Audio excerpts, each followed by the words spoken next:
Admiral Frank Carter stood at the wide window of Earth Space Command headquarters, his weathered face reflecting in the glass as he looked at the night sky. 40 years in space service had taught him to expect the unexpected, but nothing had prepared him for today. "Admiral, we've confirmed it again. The signal is definitely not from any Earth vessel or satellite." Lieutenant Susan Miller's voice was steady, but her eyes showed the same mix of fear and wonder that had spread through the base. "How long has it been in orbit?" Carter asked. 36 hours, sir." It appeared suddenly. No approach detected. "Our best instruments show it's about half a mile long." Carter nodded slowly. Mankind had wondered for centuries if they were alone in the universe. Today, they had their answer. The large screen on the wall lit up. "Incoming transmission." "Sir." "Put it through," Carter said, straightening his uniform. The screen flickered, and then showed a figure that was clearly not human. It had pale blue skin, large eyes, and a narrow face. When it spoke, its mouth moved strangely, but the words came through in perfect English. "Greetings, people of Earth. I am Ambassador Zelforn of the Galactic Council. We represent 147 advanced species across this galaxy. We have observed your world for many decades. The time has come for formal contact." Carter felt his heart pound but kept his face calm. "This is Admiral Frank Carter of the United Earth Space Command. We welcome peaceful communication." The alien's expression didn't change. "The Council requests a meeting with your world leaders in 7 days. We have important matters to discuss regarding Earth's place in the galactic community." Before Carter could respond, the transmission ended. Within hours, the news spread worldwide. People filled streets, some celebrating, others protesting or praying. World leaders called emergency meetings. Scientists worked around the clock to gather data on the alien ship. Military forces went on high alert. In her lab at the International Space Agency, Dr. Olivia Hayes hadn't slept in 30 hours. As Earth's leading expert in theoretical alien languages, she had been immediately called to help. "Play it again," she told her assistant, watching the alien's message for the 100th time. Something about the way Zelforn spoke bothered her, but she couldn't place what it was. "Dr. Hayes," a voice called from the doorway. It was Admiral Carter. "Admiral, I didn't expect to see you here," Hayes said, standing quickly. "I need your help. The World Security Council wants you at the meeting. You're the only one who might catch something in their language or behavior that the rest of us would miss." Hayes nodded. "Of course. Have you seen the data from the ship? It's like nothing we've ever encountered. The energy readings suggest technology centuries beyond ours." "That's what worries me," Carter said quietly. "In human history, when a technologically advanced group meets a less advanced one, it rarely ends well for the latter." Over the next days, the world changed. Stock markets swung wildly. Religious leaders gave special services. Schools closed, then reopened for special education about space and potential alien life. The newly built Harmony Dome in Geneva was chosen for the meeting. Originally designed for climate conferences, its transparent roof would allow the visitors to be seen by the world during the historic event. On the morning of the meeting, Admiral Carter stood with Dr. Hayes and the gathered world leaders. Outside, crowds were held back by security forces. The air felt electric with tension. "They're coming," someone whispered. Through the clear dome roof, they watched as a smaller vessel descended from the mothership. It glowed slightly as it moved through the atmosphere, making no sound. It landed gently in the open space prepared outside the dome. A door appeared in its smooth side. Ambassador Zelforn emerged, followed by 6 other aliens of different appearances. They walked with perfect composure toward the Harmony Dome. Humanity's first official meeting with extraterrestrial life was about to begin. The aliens walked into the Harmony Dome with smooth, flowing movements. Their technology was on display in their suits, which seemed to shift colors slightly as they moved. Ambassador Zelforn stood taller than the others, his blue skin almost glowing under the dome's lights. World leaders rose from their seats as the aliens approached the large round table. President Laura Bennett of the United Earth Alliance stepped forward. "On behalf of humanity, we welcome you to Earth," she said. Zelforn bowed slightly. "The Galactic Council is pleased to finally meet with your species formally. We have watched your progress with great interest." Admiral Carter studied each alien carefully. They were different species. One had 4 arms, another had skin like polished metal, and a third had no visible eyes. Yet they moved as one unit, perfectly coordinated. Zelforn took his place at the table while holographic images appeared in the air above them. The images showed stars, planets, and what looked like trade routes connecting them. "The Galactic Council has existed for 12,000 of your years," Zelforn explained. "We maintain order among 147 advanced civilizations. We provide protection, technology sharing, and dispute resolution. In return, member worlds contribute resources to support our operations." Dr. Hayes noticed how Zelforn's voice changed slightly when he mentioned resources. She glanced at Carter, who nodded almost imperceptibly. He had caught it too. "Earth sits in what we call the Varan spiral," Zelforn continued as the hologram focused on Earth's position. "This region is rich in valuable minerals and biological diversity. Your world is particularly well positioned for trade and defense." President Bennett spoke up. "We are honored by your interest in Earth joining your council. What would this partnership involve?" The alien's large eyes seemed to narrow slightly. "It is quite simple. The council requires tribute from all member worlds. For Earth, we calculate this at 30% of your global resources annually." A shocked murmur ran through the human delegation. 30% of our resources? Secretary General Richard Powell asked. "What exactly does that include?" "Water, rare minerals, biological specimens, and what you call fossil fuels," one of the other aliens said.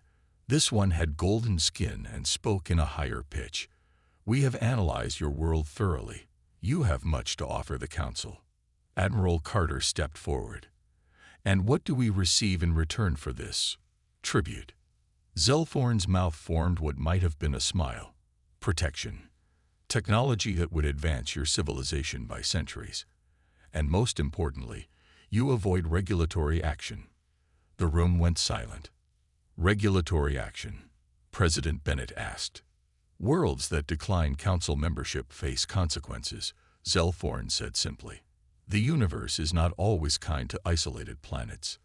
Dr. Hayes watched as anger, fear, and calculation passed across the faces of Earth's leaders. This wasn't an invitation. It was an ultimatum. "We understand this is a significant decision," Zelforn continued. "The Council grants you 30 Earth days to consider our offer. We will remain in orbit until then." The metal-skinned alien placed a small device on the table. "This contains details of the tribute requirements and benefits of Council membership. Study it carefully." The aliens stood as one. "We look forward to your answer," Zelforn said. Then they turned and walked out, leaving the human delegation in stunned silence. As soon as the aliens left, the room erupted in voices. "This is extortion," shouted the European Union president. "We need to consider their technology," argued the Chinese premier. Admiral Carter moved next to Dr. Hayes. "What did you notice?" he asked quietly. "Their words say partnership, but their tone says submit or else," she replied. "And they never once mentioned other new members, only established ones. I think there's much they aren't telling us." Carter nodded grimly. 30 days to decide whether to hand over nearly a third of everything on Earth or face their regulatory action. Some choice. President Bennett called for order. "We need to understand what we're facing. Admiral Carter, assemble your best people. Dr. Hayes, study their communication for any clues. Everyone else, complete secrecy until we know more." As the meeting broke up, Carter looked through the dome at the alien ship hovering above. 30 days to determine the fate of humanity had begun. 5 days after the meeting, Earth was divided. News of the Council's demands had leaked, causing worldwide panic. Some people wanted to accept the aliens' terms, fearing their power. Others called for resistance at any cost. Military forces around the world went on high alert, though everyone knew their weapons would be useless against the visitors. In a secure underground facility beneath the Rocky Mountains, Admiral Carter met with Captain Sofia Martinez, head of Earth's small space defense fleet. "What do you think our chances are?" Carter asked, looking at the screen showing Earth's 23 combat-ready space vessels. Captain Martinez frowned. "Against their technology, almost zero. Our best ships would be like canoes attacking an aircraft carrier."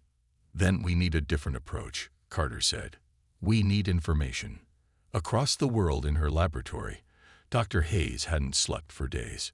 She and her team studied every word, gesture, and sound the aliens had made.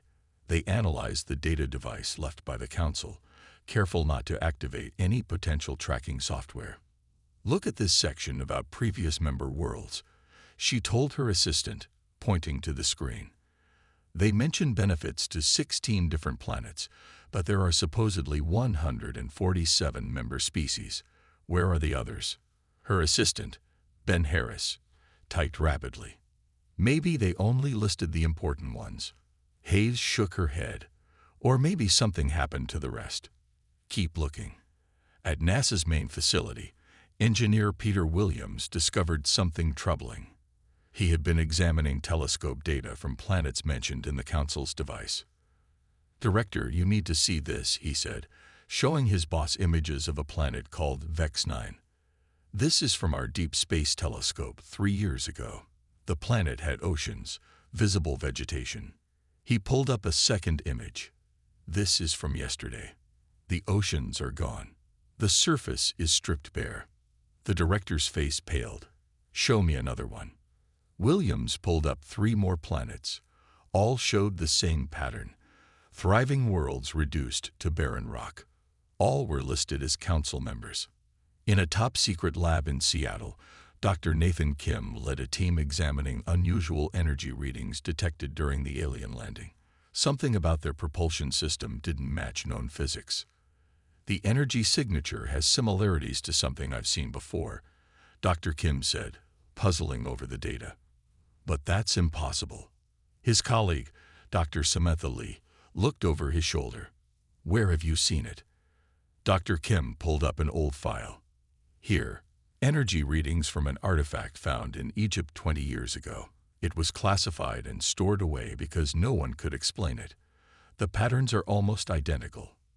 "You're saying we've had alien technology on Earth before?" Dr. Kim nodded slowly. "I think someone beat the Council here a long time ago." As the days passed, world leaders argued about Earth's response. The African Union and South American Coalition wanted to negotiate better terms. The North American Alliance and European Union were divided. The Asian Confederation prepared for possible conflict. Admiral Carter received troubling reports from space observation stations. More Council ships had arrived, taking positions around Earth. They weren't waiting for the 30-day deadline. Captain Martinez entered his office with new information. "Sir, we've detected unusual movements from the Council ships. They're deploying smaller vessels in low orbit, particularly over major cities and military installations. They're preparing for our refusal," Carter said grimly. "There's something else," Martinez added. "Dr. Kim has requested an urgent meeting. He says he's found something that could change everything." Carter looked at the world map on his wall, red dots showing Council ship positions. "Tell him to meet us at Site B in 3 hours, and contact Dr. Hayes. If Kim has found something, I want her perspective." As Carter gathered his things, he glanced at his desk photo showing Earth from space. Beautiful, blue, and fragile. Whatever happened next would determine if it stayed that way. Site B was buried deep beneath the Antarctic ice. Few people knew of its existence. It had been built 10 years ago after strange readings were detected in the area. What they found there had been kept secret from the public. Admiral Carter and Captain Martinez arrived by special transport. Dr. Hayes and Dr. Kim were already there, standing near the entrance to the main chamber. "This better be worth the trip," Carter said, his breath visible in the cold air. Dr. Kim nodded. It will change everything you think about our situation, Admiral. They walked through several security checkpoints before entering a large room carved from the ice. In the center sat a massive object partly covered by tarps. It was clearly not made by human hands. Its surface was dark metal with strange symbols etched into it. "What am I looking at?"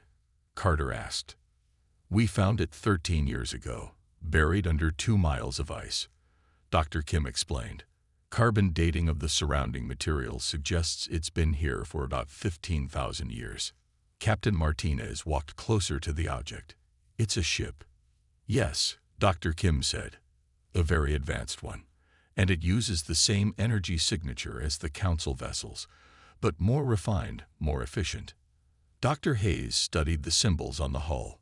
"These markings don't match anything in the Council records they shared with us." "Because it's not from the Council," Dr. Kim said. "We believe it belonged to a species that came to Earth long before them. We've been studying it for years, but progress was slow until now." He pressed a panel, and part of the ship lit up with a soft blue glow. The arrival of the Council ships activated something in its systems. It's responding to their presence. Admiral Carter looked stunned. "Are you saying this technology is superior to the Council's?" "Yes," Dr. Kim said simply. "And there's more. Follow me." He led them inside the ship through an opening in its side. The interior was surprisingly warm and lit with the same blue glow. They entered what appeared to be a control room with screens showing unfamiliar symbols. "We've managed to access some of its database," Dr. Kim explained. "The species that built this ship called themselves the Ardani.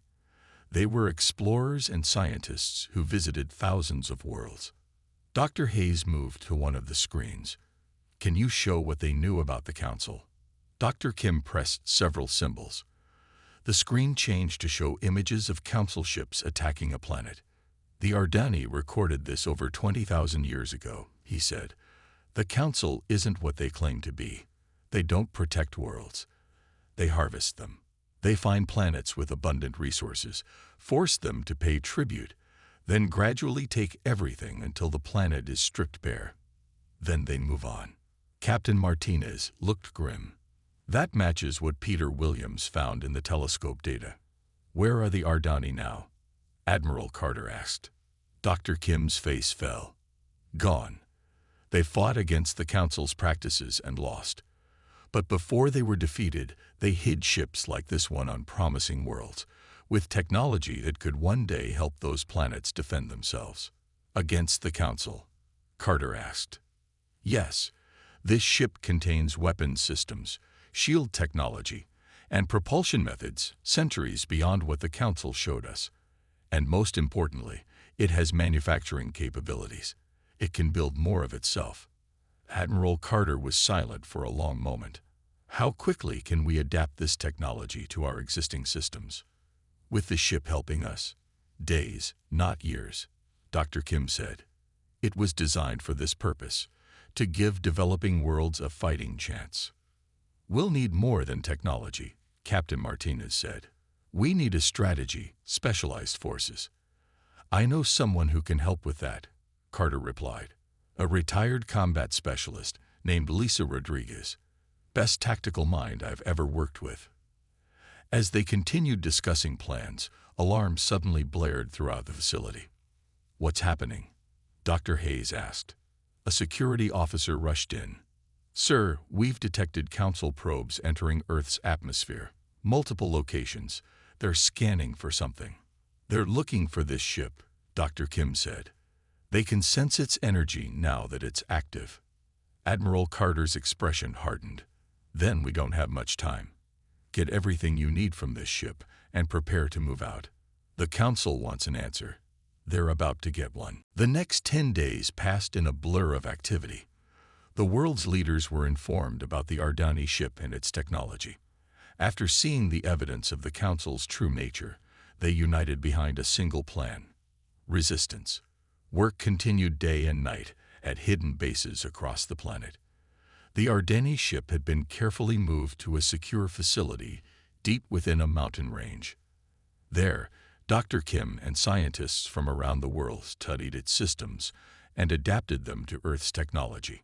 Admiral Carter stood in the command center, watching screens that showed progress reports from around the globe. Captain Martinez entered, looking tired but determined.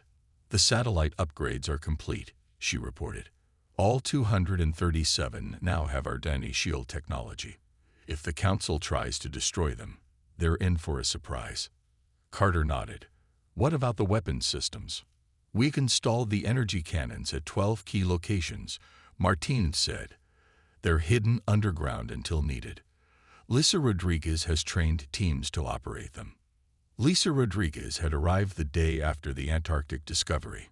Despite being retired for 5 years, the combat specialist had immediately taken charge of training soldiers to use the new weapons. Her knowledge of tactical warfare was proving invaluable. "What about the Mars mission?" Carter asked. "Captain Steve Johnson and his crew launched last night," Martinez replied. "The Council ships didn't detect them thanks to the Ardani cloaking technology. They should reach Phobos tomorrow and begin setting up the base."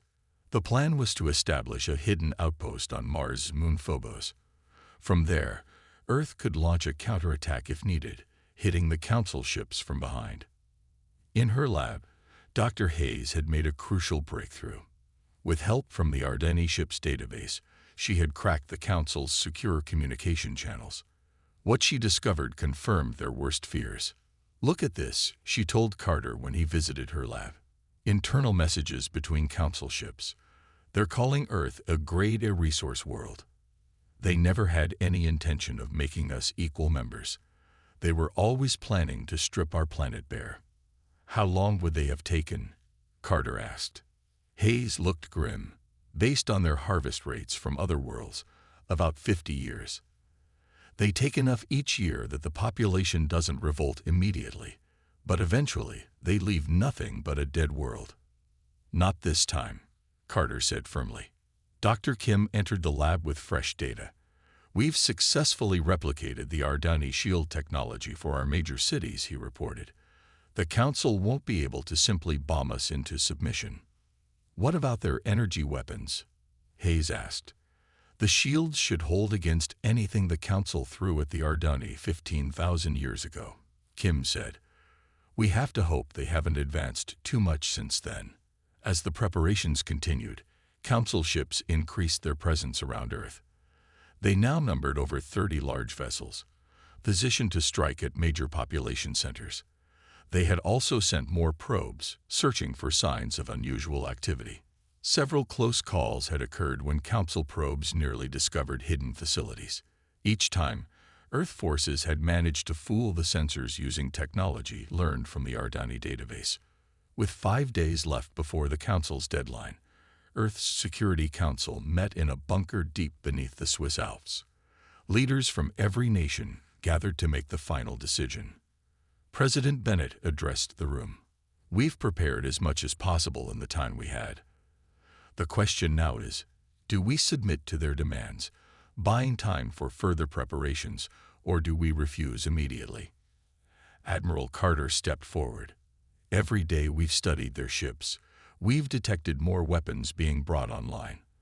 They're preparing for our refusal regardless of what we say. I believe they'll attack whether we agree to their terms or not. At least if we refuse, we do so on our terms." After hours of debate, the vote was unanimous. Earth would not submit to the Council's demands. "What exactly do we tell them?" the Secretary General asked. President Bennett looked to Admiral Carter, who had earned the respect of all present. "We keep it simple," Carter said. "One word that they can't misinterpret.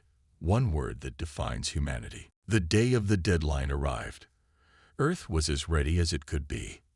Hidden defenses were in place. The Phobos base was operational. Emergency shelters had been prepared for civilians. Everyone waited to see what would happen.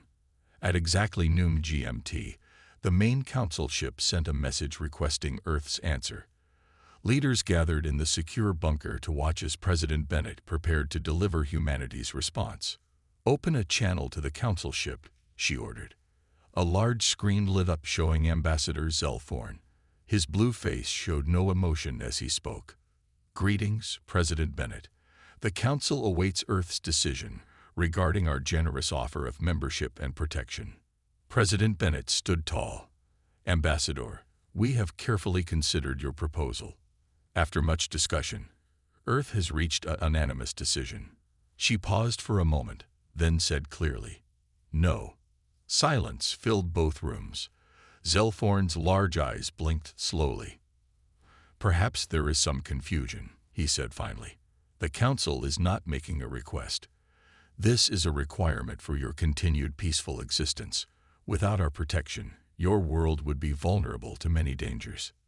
"We understand perfectly," President Bennett replied. "Our answer remains the same. No." Zelphorn's expression hardened.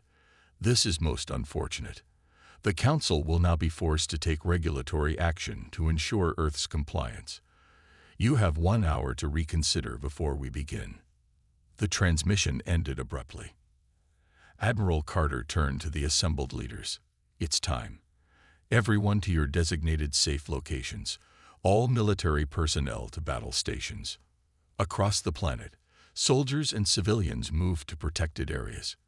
In orbit, satellites quietly adjusted their positions, ready to activate their new shields. Hidden beneath the ground, energy weapons powered up, their operators watching screens for targets. Exactly 1 hour later, the Council ships began to move. They spread out, taking positions above major cities. Smaller vessels deployed from their sides, descending toward Earth's atmosphere. "They're starting with intimidation," Captain Martinez observed from the command center. "Standard procedure according to the Ardani records." Admiral Carter nodded. "Let them come a little closer. We need them fully committed." On the main Council ship, Zelphorn gave the order to begin the first phase of regulatory action. Council records showed that most species surrendered after a small demonstration of power. A single city destroyed usually convinced the rest to comply. The Council's weapons targeted Washington, D.C. energy built up in their main cannons as they prepared to fire. "Energy spike detected," reported a technician in Earth's command center. "They're targeting Washington." "Activate shields," ordered Admiral Carter. Across the planet, the hidden technology came to life. A shimmering blue field appeared over Washington just as the Council ship fired. The powerful energy beam struck the shield and dissipated harmlessly. In orbit, Zelphorn stared in disbelief at his screens. "Impossible. They don't have shield technology." "Fire again. Maximum power." 3 more ships joined the attack, all firing on Washington.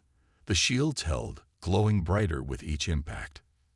"Now," said Admiral Carter into his communication device, "all stations, return fire." Around the world, the ground opened in dozens of locations. Energy cannons rose from their hiding places and fired upward. Beams of brilliant white light shot toward the Council ships.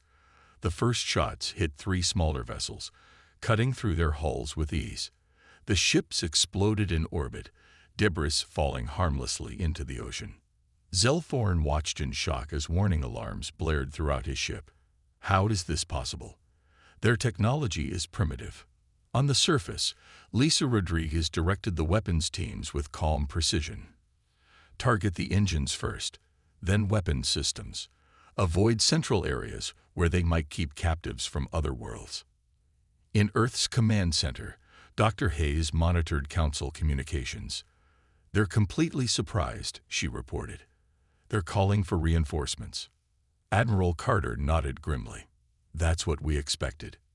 "Captain Johnson, is Phobos base ready?"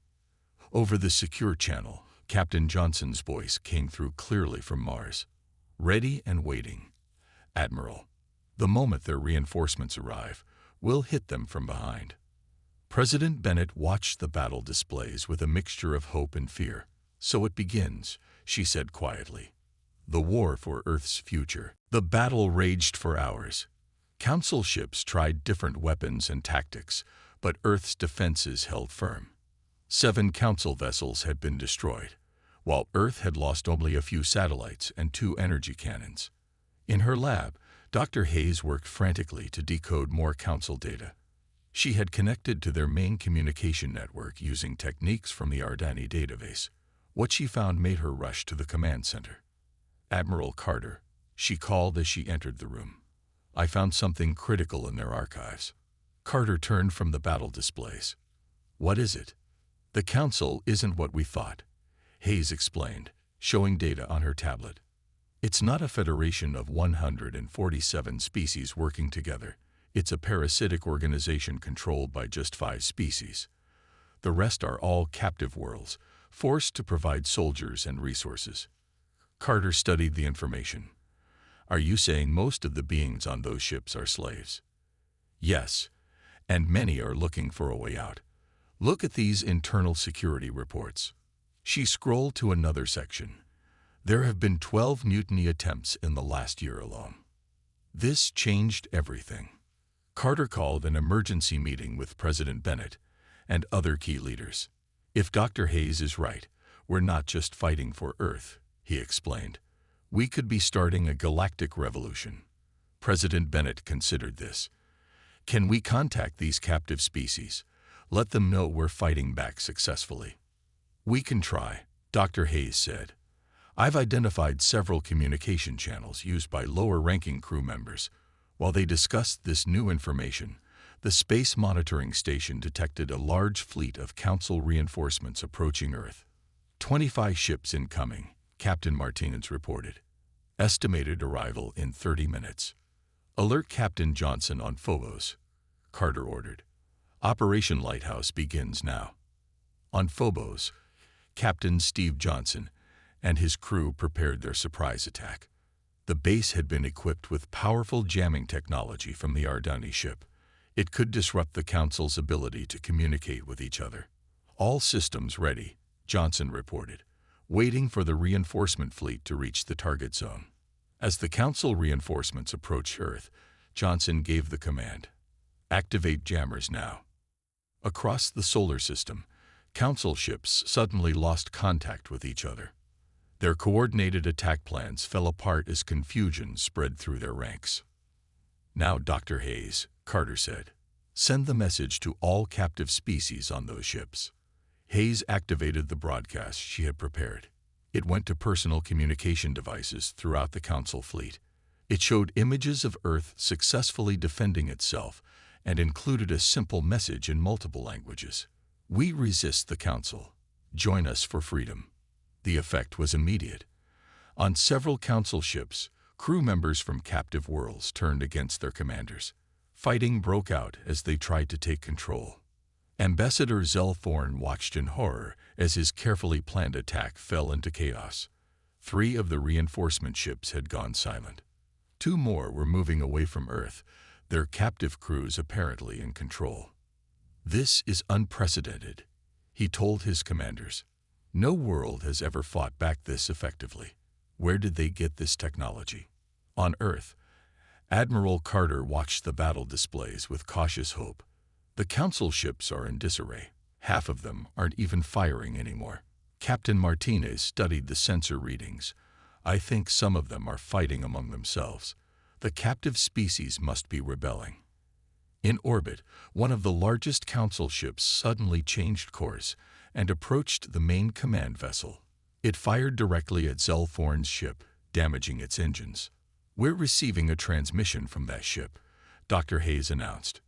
"Audio only." A deep voice filled the command center. "People of Earth, this is Commander Vorel of the former Council vessel Horizon Dawn. My people, the Nelvari, have been slaves of the Council for 300 years. We have taken control of this ship and stand with Earth against our oppressors." President Bennett stepped forward. "Commander Vorel, we welcome your support. Together we can end the Council's tyranny." More ships began to break formation as news spread through the fleet. The Council was losing control not just of Earth, but of its entire empire. Ambassador Zell Thorne, seeing his forces crumbling, made a desperate decision. "Prepare my personal shuttle. We must retreat and regroup." 3 days after the battle began, it was over. The Council's remaining loyal ships had retreated from Earth's solar system. Ships from former captive worlds surrounded Earth in a protective formation. The planet had suffered some damage, but thanks to the Ardani shields, no major cities were destroyed. Admiral Carter stood on the observation deck of the International Space Station.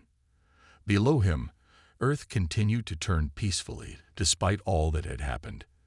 Beside him stood Commander Vorel of the Nelvari and representatives from 12 other formerly captive species. "Your world did what no other has managed in 10,000 years," Vorel said, his deep voice filled with respect. "You broke the Council's power." "We had help," Carter replied, nodding toward the window where the recovered Ardani ship now floated nearby. "Without their technology, we would have fallen like all the others." Dr. Hayes joined them, bringing new data on her tablet. "The rebellion has spread to 37 star systems so far," she reported. "Council control is collapsing across the galaxy." "And Zelthorn?" Carter asked. "His shuttle was intercepted trying to reach Council headquarters," Commander Vorel answered. "He will face justice for his crimes against many worlds." On Earth, the cleanup had already begun. Dr. Kim worked with scientists from the formerly captive species to repair damaged areas.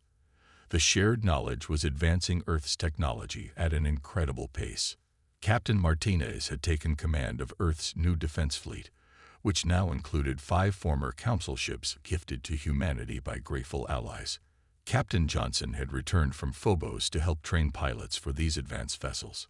1 week after the battle, representatives from all allied species gathered in the rebuilt Harmony Dome in Geneva. The glass ceiling had been replaced with a transparent Ardani shield material, stronger than anything Earth had previously created. President Bennett addressed the historic gathering. "Today marks the beginning of a new era for all our worlds. The Council's reign of exploitation is ending. In its place, we propose a different kind of interstellar community, one based on mutual respect and cooperation." The representatives applauded as Bennett continued. "We call it the Stellar Cooperative. No world will be forced to give tribute. No species will rule over others. We will share knowledge, resources, and protection freely." Commander Vorel stepped forward. "The Nelvari support this vision. For too long, the galaxy has suffered under the Council's greed. It is time for a better way." One by one, representatives from each species voiced their support. Earth, the youngest and least advanced world present, had somehow become the catalyst for galactic change. Later that evening, Admiral Carter stood on the balcony of his office, looking up at the stars. Dr. Hayes joined him, carrying 2 cups of coffee. "Couldn't sleep?" she asked, handing him one of the cups. "Too much to think about," he replied. "A month ago, we were alone in the universe. Now we're founding members of a galactic cooperative." Hayes nodded. "All because we gave the right answer." "One word," Carter said with a small smile. "No, the most human word there is." "What do you mean?" "Throughout history, progress happened when someone said no to tyranny, to injustice, to being told what they couldn't do." Carter took a sip of his coffee. "It's the word that defines us." In orbit above them, ships from a dozen worlds moved in harmony. On the dark side of the moon, construction had begun on the headquarters for the new Stellar Cooperative, Earth's first official embassy to the stars. 2 years later, a monument was unveiled in front of the United Nations building in New York. It was simple, a large stone with a single word carved into it: "No." Beneath it, a small plaque read, "The word that changed the galaxy." As the years passed, humanity expanded to the stars alongside their new allies. The Council's old empire transformed into a thriving community of free worlds, and throughout the galaxy, Earth became known for the courage of its people, who, when faced with overwhelming power, had given a one-word response that echoed across the stars.